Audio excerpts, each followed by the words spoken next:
So this is really intended for somebody who's interested in giving a Jum'ah khutbah and maybe has never done it before,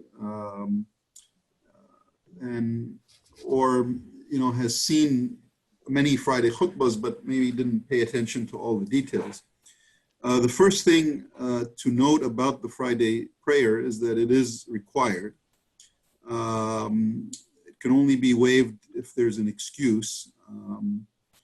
It's intended to be a reminder, but it can also serve other purposes, like being an address, a state of the community. It can be a forum for motivating people, for educating people, for trying to unify people. And it is one of the most important activities of any masjid. And the khutbah is an important part of the Friday prayer. It's a required part. And it's an important way of educating and uniting people and also giving guidance and hope to the community and so forth. For many people, it's the only source of learning in terms of learning about Islam. Now, the imam who leads the prayer and gives the khutbah has really a tremendous responsibility. The imam should remember that he's really standing in as a delegate, really, by the Prophet ﷺ.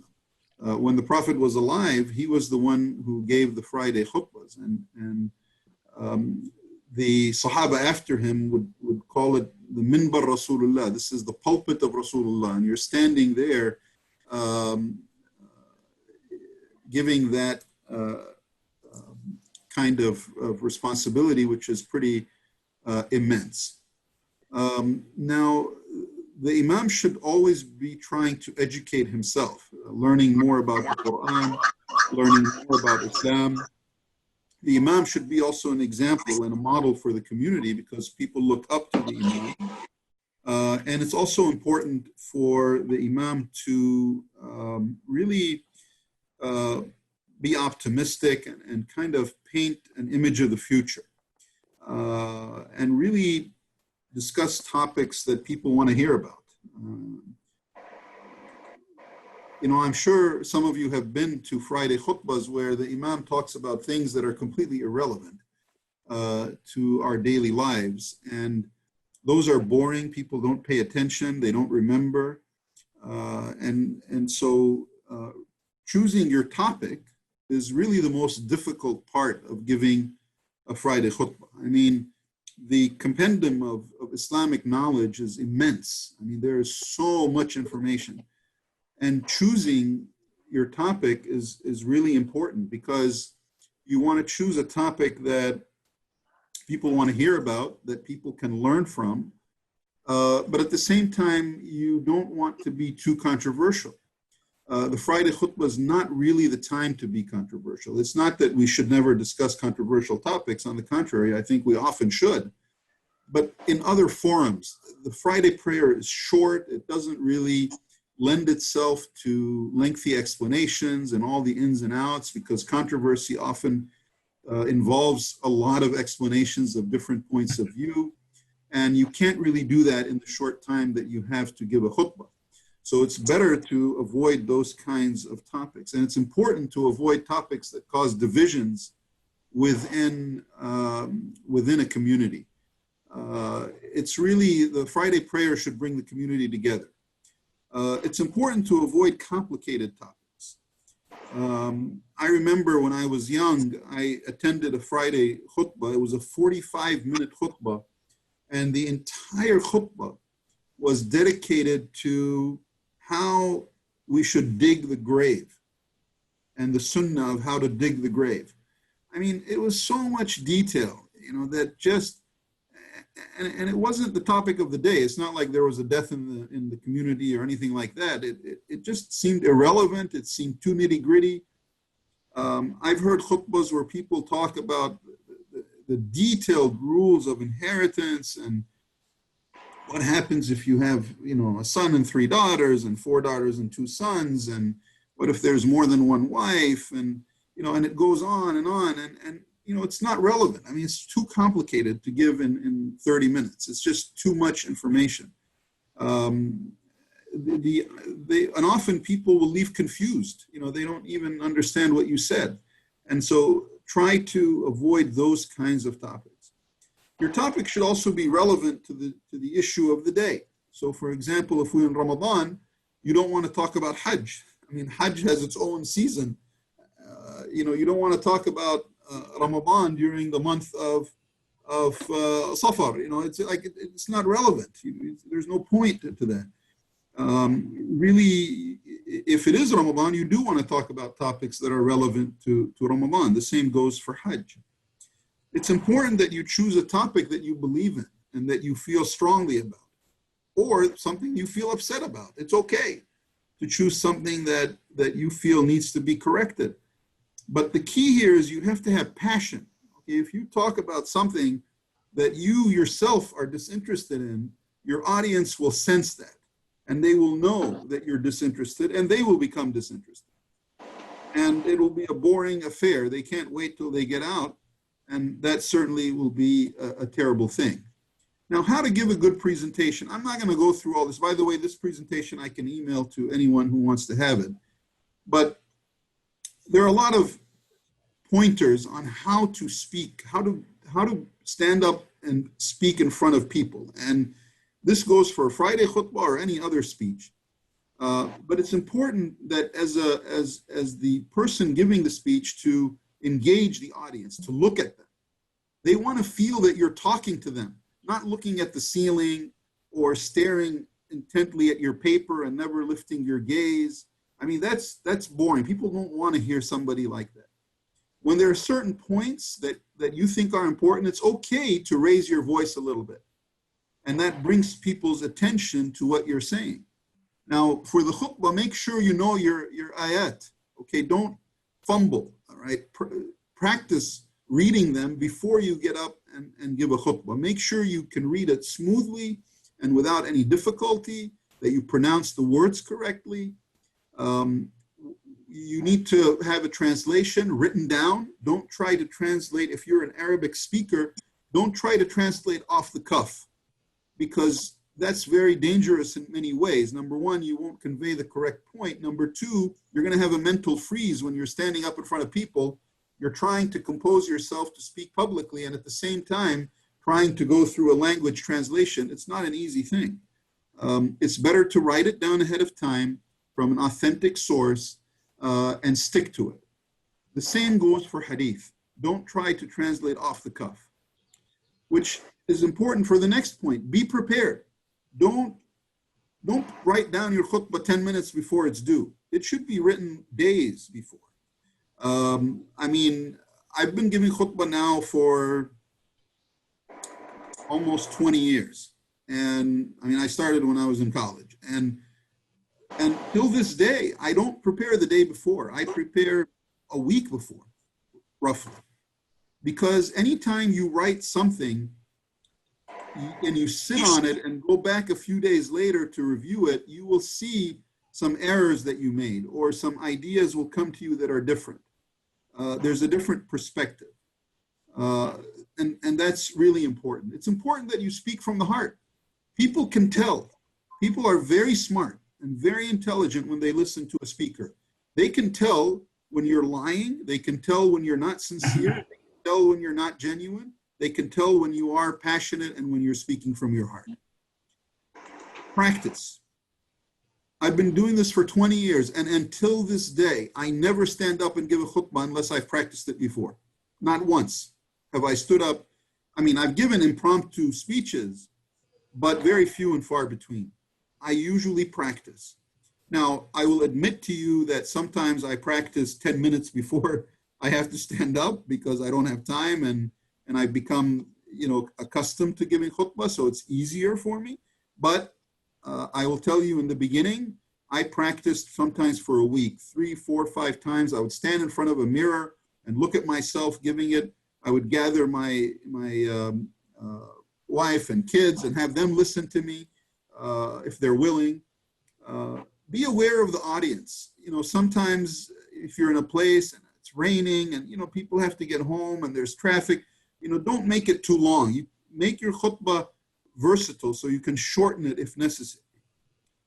Make sure people can hear you. The worst thing is a khateeb who stands up there and starts mumbling and you can't understand what he's saying. And he speaks in a soft voice or a muted voice.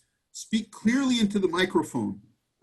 You don't shout, because shouting turns people off. They feel they don't want to hear you anymore. It bothers their ears. But speak in a clear voice. Don't read directly from a piece of paper. If you listen to different people speaking, the most boring people are the people who read from a paper. I mean, honestly, if we're going to read from a paper, we can just distribute it. We don't have to have somebody stand up and give a speech. And people can read it on their own. Now, you can still read from the paper, but don't make it look like you're reading from the paper. So the idea is pretty much memorize it and don't read it like you're actually reading.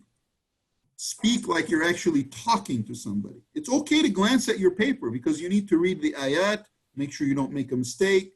You need to make sure that you cover the points that you want to cover. It's okay to look at your paper from time to time, but not to have your eyes stuck into the paper all the time. There are some requirements for the khutbah that are important. The scholars say that it's important to be in the standing position. So the khatib should be standing. However, there is an exception. If somebody is disabled and they cannot stand, then it's okay for them to sit. But the requirement is to stand during the khutbah. The khutbah should begin with a praise of Allah. And I'm going to go more into this in detail. It should also include a salutation of the Prophet ﷺ. I'll go into more detail as well. The khutbah is divided into two parts. The first part, the longer part, really is the meat of the khutbah. That has most of what you want to say. After you finish the first khutbah, you're supposed to sit for a brief period of time. And as an imam, you should make a dua yourself. And the people who are listening should also make a dua. And the most common is astaghfirullah. It's important that every khutbah have at least one ayah of the Quran. That's a requirement, to have at least one ayah of the Quran in the khutbah. And the dua at the end of the second khutbah is also a requirement. It's a sunnah. Now this is the format of the khutbah. It starts out with praise to Allah.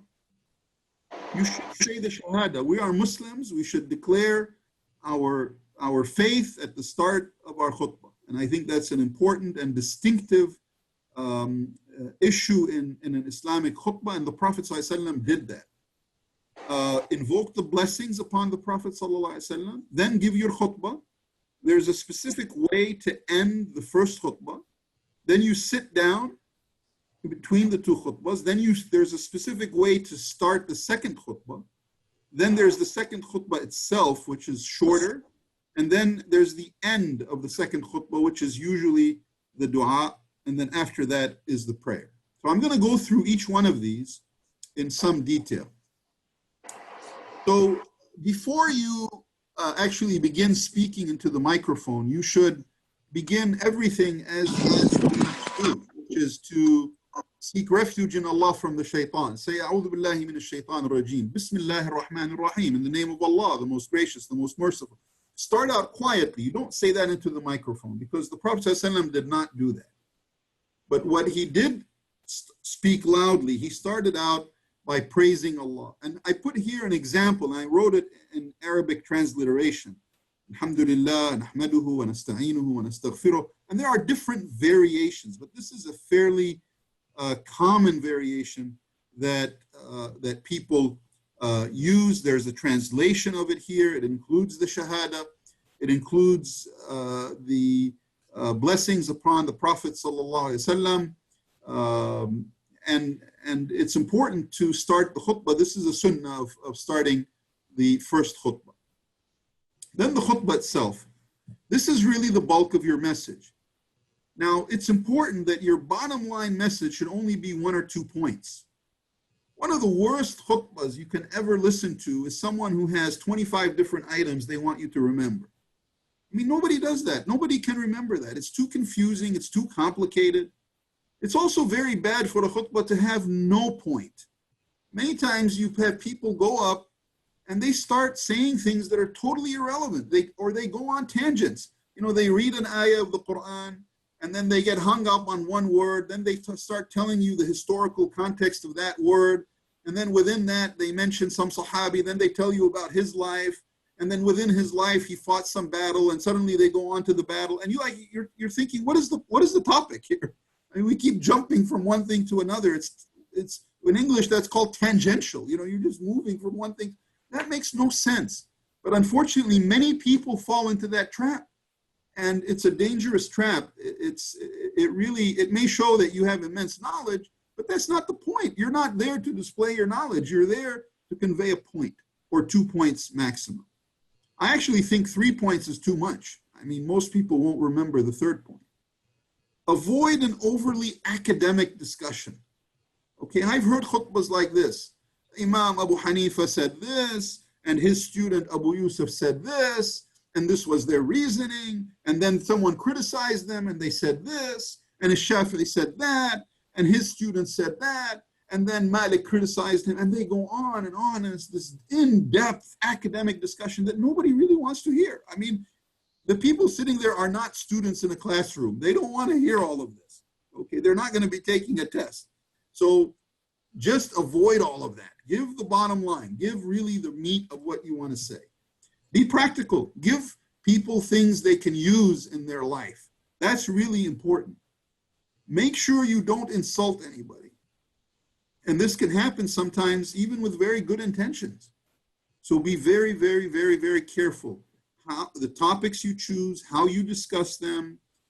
Don't attack, any specific group, any country, any social group, any specific religious. The Malikis, do this, and you kind of don't do that, because a lot of people might get offended by that. Be very careful not to insult people or offend them. It's important, and I say this again, to speak from your heart. If it's not coming from your heart, you might as well not give the khutbah. Just cancel the whole thing. Have someone else do it. Prepare, prepare, prepare. Make sure you have a reference for every claim that you make, for every ayah and every hadith. You're accountable to Allah.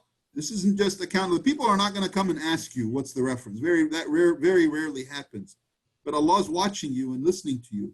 So whatever you say, make sure that you have a valid reference, that you've looked it up, that you understand where it came from, that you know it's authentic and valid. Otherwise, don't use it. And if you're going to do something that's not authentic, then say so. Say, this is not authentic. I don't have a reference. I don't have proof that this is the case. It is important to use stories and anecdotes and sayings of the Prophet ﷺ. We love our Prophet. Muslims want to hear about the Prophet ﷺ and what he says. Share with them his wisdom.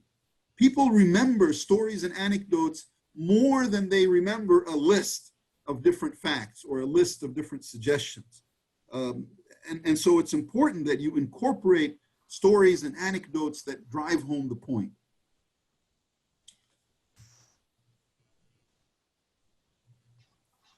Now, when you end the first khutbah, there are different ways of ending it. This is one example. أقول قولي هذا وأستغفر الله لي ولكم. That's one example. But you make a short statement, and then you sit down and you make a silent dua. Most common is to say astaghfirullah, and then give the people a chance to make a dua themselves, and then stand back up and begin the second khutbah. Now, the second khutbah should also start with alhamdulillah, but it should be a shorter statement. And I wrote here an example. Alhamdulillah, wassalatu wassalamu ala rasulillah. That's sufficient. May thanks and gratitude belong to Allah, and I ask Allah to bless and bestow peace upon our Prophet Muhammad. So you can make it short and then delve into the second khutbah. Now, the second khutbah itself is short. Remember, do not start a new topic in the second khutbah. In fact, remember that most people have missed portions of the first khutbah. Typically, when you start your first khutbah, the masjid has maybe 20% capacity of what it's ultimately going to be by the end of the second khutbah. People trickle in during the first khutbah. And so don't start something new, but also don't simply summarize khutbah number one, because then you'll take the same time that you needed for khutbah number one. Definitely don't repeat the khutbah. The goal is really to deliver your 1 or 2 points that you want people to take home. And you need to deliver them in a powerful way. Sometimes ending with a powerful story is the best way to deliver your final point. And if you have a very touching story, something that you know will tickle the hearts of people, leave that to the second khutbah, because that's what you want them to leave with. That's what they're going to remember. You want them to take that story and go tell their wife, go tell their child, go tell their friend, go tell their cousin, go tell their brother, their sister, whoever. And that way your message is spread beyond just the people who are sitting there. The end of khutbah, second khutbah, has a dua. And this is very open. There are all kinds, I just put some examples of dua here that you can review at a later time. They include salawat upon the Prophet sallallahu alaihi wasallam. Many people incorporate this ayah in their final dua. Inna Allah wa malaikatahu yusalluna ala nabi ya ayyuha alladhina amanu sallu alayhi wa sallimu taslima. This is asking, basically the ayah is asking us to give salutations and blessings upon the Prophet sallallahu alaihi wasallam, and it's sort of ordering us to do that. And then many people end their khutbah with this ayah, Inna Allah ya'muru bil adli wal ihsani wa ita'i dhil qurba wa yanha 'anil fahsha'i wal munkari wal baghi ya'idhukum la'allakum tadhakkarun. But you don't have to. There are different ways of ending the khutbah. This is just an example that you could cut and paste and use right away if you need to. Now, this whole issue of aqim as-salah, a lot of khateebs will, when they finish their khutbah, before they begin, they will say aqim as-salah. They're giving an indication to the mu'adhin to say the iqamah. Now, it's not required actually, but it's become somewhat of a custom. And it's okay to say it. There are some scholars who say you shouldn't say it because it's not really a sunnah, but there's really no harm in saying it. I mean, you're not doing anything egregious if you do, but it's okay to give that indication to the mu'adhin to stand up and begin the iqamah. Now, before you start the salah, you should face the congregation. You should inspect the lines, make sure they are straight. It's often good to remind the people. You'll hear the imam say, Stawu, istaqimu, tadilu. I wrote the translation of what those words mean. Stawu, straighten your lines. Istaqimu, be straight and upright yourself. Tadilu, align yourself so that you're all equal, standing equal in the row. You can also say it in English. Make sure there are no gaps. Stand straight, shoulder to shoulder, foot to foot. Remind them to turn off their cell phones. The worst thing that happens is everyone's focusing on the salah. They're trying to pray, and suddenly someone's cell phone rings incessantly and it never stops, and they can't figure out how to stop the ringing, and it just keeps going, or they keep getting texts and interrupting everybody. And just remind them ahead of time. Remember that the Friday prayer, of course, is 2 rak'ah. Try to make those short because people often have to leave. They need to go back to work, they need to go back to school, whatever it may be. So don't sit there and read Surah Al-Baqarah, for example, in the Friday prayer. I mean, make it short, read short surahs so that people can complete their salah and leave if they have to. Feedback. You need to have thick skin to be a khateeb. People will often give you feedback, particularly if they like your khutbah, they will come up and tell you, and they're just being very gracious and very nice in doing so. Most people who don't like it, they won't say anything. They'll just walk away, and that's the end of it. Some people who do not like your khutbah will give you criticism. Now, sometimes the criticism is valid. They think you made a mistake, and maybe you in fact did make a mistake. I mean, all of us are human beings and we make mistakes. So it's important to appreciate them for giving you that kind of feedback, and to remember their feedback and to try to correct yourself next time if you give a similar khutbah. Sometimes it's simply a misunderstanding. They misunderstood what you were trying to say or what your intent was. When that happens, clarify to them, but remember that really ultimately it was your mistake. They misunderstood you because you were not clear in what your intent was. So remember that next time you want to give the similar khutbah, that you need to clarify that point. You need to word it in a different way so that people understand exactly what you're trying to say. This is a very common type of criticism that happens. And it's happened to me multiple times. And every time I learn from it, it's the most valuable criticism that I ever received. Like I hear people, they tell me these things and I think, you know what? You're right. I didn't say it right. I could have said it better. I understand how you understood me the wrong way. I completely understand that. And I clarify to them, and then I learn from that. Next time I'm going to say it differently. Now, there will always be some people who will criticize you no matter what you say or do. And 99% of the time, it's not valid. It's simply just complaining. Some people thrive on complaining and complaining and complaining. And I've heard it all. I mean, like I said, I've been doing this for 20 years. I've heard it all. Oh, your khutbah was too long. Oh, your khutbah was too short. Oh, I read the story differently. Okay, where did you read it differently? Of course, they have no source. They never tell you anything, right? I don't agree with you. I think you shouldn't be talking about this topic. I think you should be talking about how people are eating chicken that is not halal. That's what you need to talk about. It's like, okay, that's a valid topic, but that wasn't the topic of today. I was talking about zakah. It's a different topic.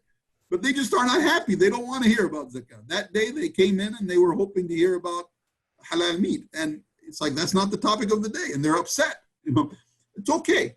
Smile, thank them, and move on. You have to have thick skin. Don't take it personally. Okay, don't think this is an attack on you. It's not. There are some people who just are frustrated and they always want to criticize. It's okay. Smile, say thank you very much. I will take it into consideration and move on. Don't worry about it. Don't argue. Don't sit there and argue for hours. That's not your role as someone who is giving a khutbah. So that's actually, I'm going to stop sharing my screen because that's all well, actually, let me not do that because what if somebody has a question about the slides? But this is kind of the mechanics. Now, one question that people ask is, well, where do you get information? I mean, let's say I want to talk, let's pick a topic. I mean, let's say I want to talk about, sabr, patience. Okay, where do I find information about patience? Well, luckily, with the internet, there's a tremendous amount of information out there. If you have a book collection, that's great. You can reference books. Alhamdulillah, I have quite a few books that I've accumulated over the years, and I use them extensively to get information. But you don't have to. Most books are actually available online. They're a little difficult to navigate because they're in PDF format, so you have to flip through 300 pages to find what you want. The value of online is that you have books in multiple languages. Arabic, English, almost most of the Arabic books on Islam have been translated into English, especially the important works, and are widely available and for free. And you just have to look for them and search. But in addition to that, online, there are databases of khutbahs. I mean, thousands of them. Most are in Arabic, but there are thousands in English as well. And you can tap into those to get ideas and to see how people are approaching a topic. But it's important to go back to the sources because sometimes they will say things in there for which they have no reference. And that's not good for you to just repeat that verbatim. You really need to verify and make sure that it is correct. Of course, YouTube has probably millions of khutbahs from all over the world. I mean, you name any country and you will find khutbahs from that country. It's amazing. And I listen to them often because there are a lot of good people who really know how to give a good khutbah. And I love to listen to them. And I listen to them routinely. And I try to not just listen to appreciate what they're saying, but also to learn from them and learn their style and how they deliver their speech and how they formulate their ideas, how they organize their topic. because these people are truly experts, and it's really wonderful that it's so widely available. I don't have to go to Egypt to listen to a khutbah. I can actually on YouTube just go in and listen to pretty much any khutbah given in Egypt and learn from it. And it's just amazing that that's the case. And the same is true here in the United States. There are many khateebs in the United States who are expert. You can go on YouTube and listen to them easily without any difficulty and learn tremendously from how they speak, how they formulate their ideas, how they organize their talk. It's truly, truly valuable. Now, it takes time to do that, but if you want to do this and you want to be serious about it, you need to invest the time. There's really no other way. Now, one thing that people often ask me about is references for how to speak in public. A lot of people get nervous when they stand in front of a crowd. Not a lot of people. I think everybody does. I mean, I remember the first 2-3 years that I gave khutbah. I was nervous every single time. I was sweating. It was a disaster. But nobody noticed. I mean, I was nervous in my heart, but nobody knew. I'm admitting that to you now 20 years later, but I will tell you that it's normal. I mean, that's expected to be nervous. And the only solution to that is time, and to do it repeatedly and to continue to do it. And as you do it, you will become much more comfortable standing up in front of a crowd and speaking. I know a lot of people think, oh, this is a talent from Allah. It's true, there may be some of that, but really it's a skill that can be learned and can be acquired, but it requires a lot of practice. It's like anything else we do. The more we do it, the better we become at it. And that's true. I will share with you an important reference about public speaking that I think is invaluable. This reference, by the way, is from the 1950s, but it's still valid today. And I don't know, many of you may have heard of Dale Carnegie.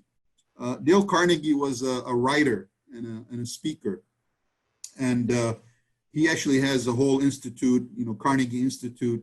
But he wrote books, and he has 3 different books about public speaking. They're available on Amazon. In fact, I think a couple of them are free. If you have Kindle, you can just get it for free. But these are books about public speaking. And they are the best books I have ever read about public speaking. TED, I know some of you may have heard of TED. There are TED Talks. If you haven't heard of TED, you should just Google TED, T-E-D, and TED Talks, T-E-D Talks. They're on YouTube as well. TED has its own app. You can for free, and you can listen to speeches. A lot of Muslims give speeches on TED, and some of them are really, really good. These speeches are excellent. These are really experts. They know how to speak. TED has a book as well about public speaking. Although I will be honest with you, I did not think that their book was that good. I thought Dale Carnegie's books were by far superior. They are really, really, really excellent books. So those are some of the things that can kind of help you, guide you if you really want to take this matter up, seriously and really learn more about how to give a khutbah. But that's the crash course. We could do more. This is a very quick overview, a practical delineation of what a Friday khutbah is all about and how it's done. Does anyone have any questions?